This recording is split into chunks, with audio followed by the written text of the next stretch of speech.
Oaxaca. The Mexican state of Oaxaca is located along the Pacific Ocean in the southeastern section of the country. As shown here, here we will show you 7 pottery villages spread throughout Oaxaca's mountains and valleys. The works of each village are distinct in color, form, and texture, a function of local clay types and specific adaptations evolved through the millennia.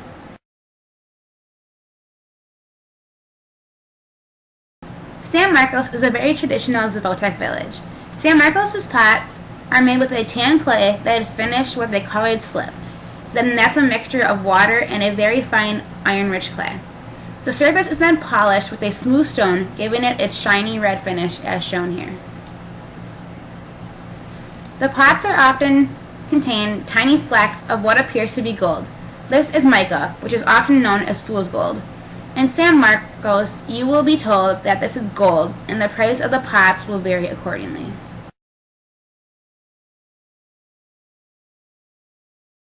Espiritu Santo. The old nation, the Ayuk peoples, lies in the southern Sierra Madre Mountains of Oaxaca, shown here. In the 1300s, in search of a holy mountain, the Ayuk settled in these highlands after an immense trek from Peru. The pottery of Espiritu Santo flourishes as a tradition, intact and essential to the mountain communities. In this village and surrounding ranchos, the majority of women are potters. Unique to this pottery is the often rough, striated surface texture that comes from being scraped with a cob of corn.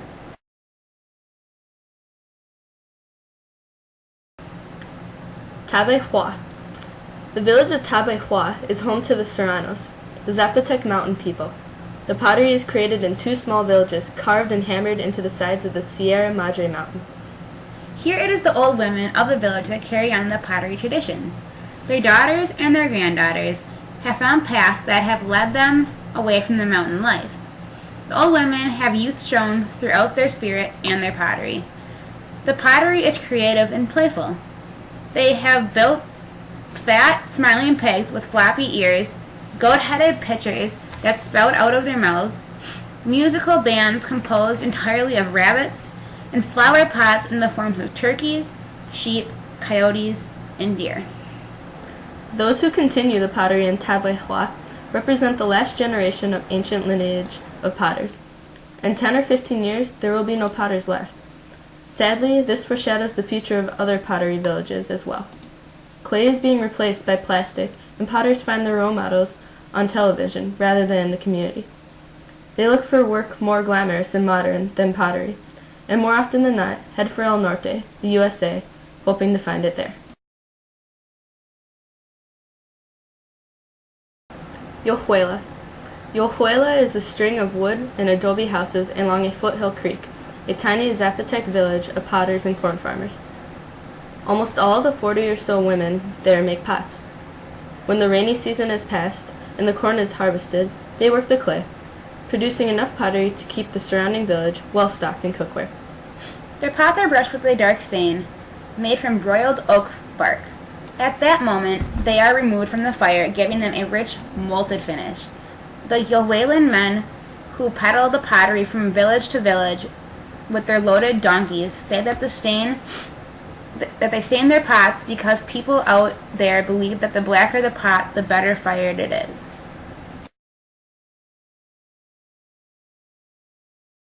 Tenotepec. Tenotepec lies in the hills of western Oaxaca, land that once held the powerful and artistic Mixtec city-states. Today in Tenotepec, the people make do with the wheat that can be teased from the soil, and the bit of wool sheared from the flocks of sheep. Several families add to their fortunes by carrying on the pottery trade. The unusual long, 2-handled jugs of Tenotepec were designed long ago for a specific purpose. They are strapped to the sides of burros and used to haul water from the creeks located inconveniently in the valley far, far below.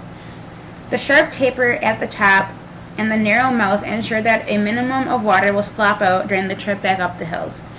The unique wild finishing touch given to the pottery of Tenotepec happens as their fired pots are pulled from the stone kiln and quickly splattered with an oak bark extract.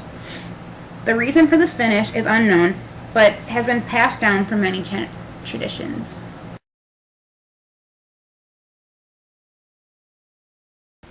Cayotepec Traditional.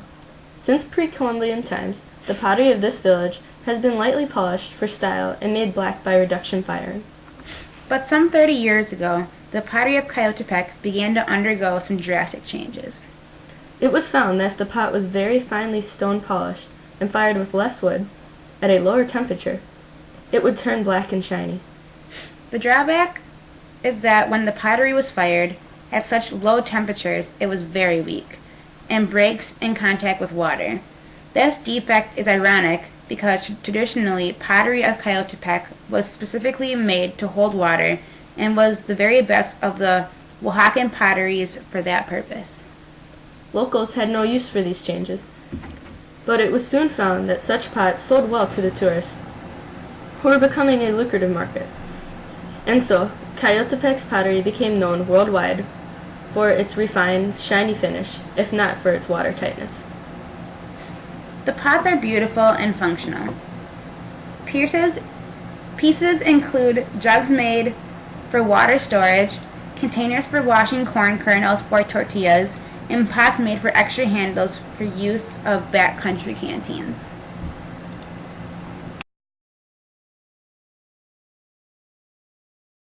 The Mixtepec Comal Platter.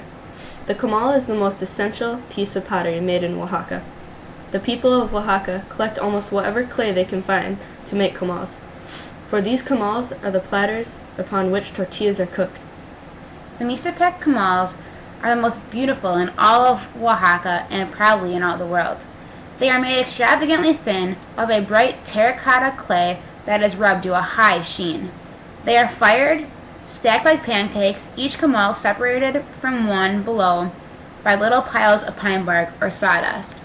The pine bark, fire, and smoke play across the surface of the comals, painting them with works of art in blacks, oranges, reds, and yellows, as shown.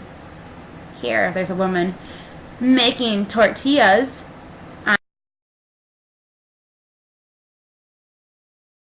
Tlaxcualpa. This village has no running water, just a well in the center of town. Every morning the men and boys load their donkeys with 4 clay jugs each and go to the well to fill up. Back home, the water is poured into huge storage jars for use through the day, and cooking is done in pots. There are 2 very unique forms that are made in this region. They are the yika and the animal jug. The yika are exceptional because of its 3-legged base. This type of vase was common 1,000 years ago, but has all but disappeared. This pot serves as a colander, and it uses its washing corn kernels in the process of making tortillas. The animal jug is also an ancient design, although the bull motif can't be more than 500 years old, as it was the Spanish who brought cows to the Americas. This piece is actually a canteen. The spout is in the middle of the back, and the 2 rings are also fixed to the back for attaching a carrying strap.